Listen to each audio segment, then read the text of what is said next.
کہ یہ ہمارا ملک ہے، یہاں تم قابض ہو گئے ہو، جیسے ہندوستان میں انگریزوں نے آ کے قبضہ کر لیا اور یہاں کے باشندوں نے اپنے ملک کو آزاد کرنے کے لیے اپنی جان کا نذرانہ پیش کیا، اسی طرح اس وقت فلسطین کے لوگ بھی وہاں اپنے ملک کو آزاد کرنے کے لیے یہ ساری کارروائی کر رہے ہیں۔ پیغام آپ کا کہ جس طرح ظلم و بربریت بڑھ رہی ہے، ہزاروں کی تعداد میں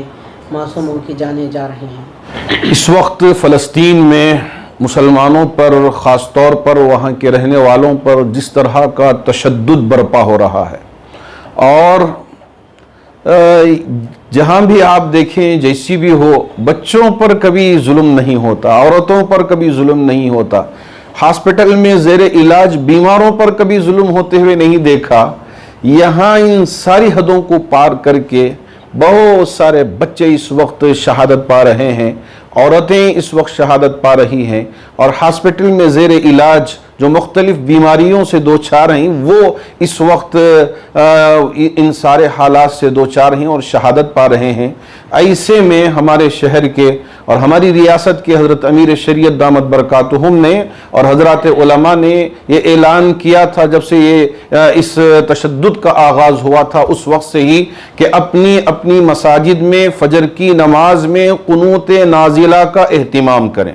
اور ساتھ ساتھ جمعے کے خطبے میں یہ ساری باتوں کو عوام تک لانے کی کوشش کریں کہ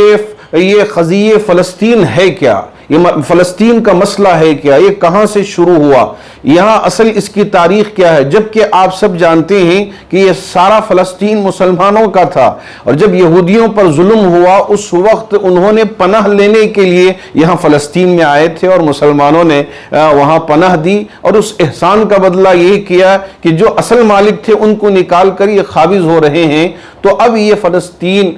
ان کی آواز یہ ہے کہ یہ ہمارا ملک ہے، یہاں تم قابض ہو گئے ہو، جیسے ہندوستان میں انگریزوں نے آ کے قبضہ کر لیا اور یہاں کے باشندوں نے اپنے ملک کو آزاد کرنے کے لیے اپنی جان کا نذرانہ پیش کیا، اسی طرح اس وقت فلسطین کے لوگ بھی وہاں اپنے ملک کو آزاد کرنے کے لیے یہ ساری کارروائی کر رہے ہیں۔ تو اس وجہ سے جو یہ ظلم ہو رہا ہے، یہ بربریت ہو رہی ہے، اس سلسلے میں حضرات علماء نے متفقہ طور پر اور خاص طور پر حضرت امیر شریعت دامت برکاتہم نے پوری ریاست کے ائمہ خطبہ سے ابھی اپیل فرمائی ہے کہ فجر کی نماز میں قنوت نازلہ کا اہتمام کریں، اور اسی طرح دعاؤں کا اہتمام کریں، اور خواتین سے بھی حضرت امیر شریعت دامت برکاتہم نے گزارش کی ہے کہ تہجد کا اہتمام کر کے اس رات کی تاریکی میں اللہ کی بارگاہ میں دعا کریں تاکہ اللہ ہماری ان ماؤں، بہنوں اور بیٹیوں کی اور ان مظلوموں کی فریاد سن کر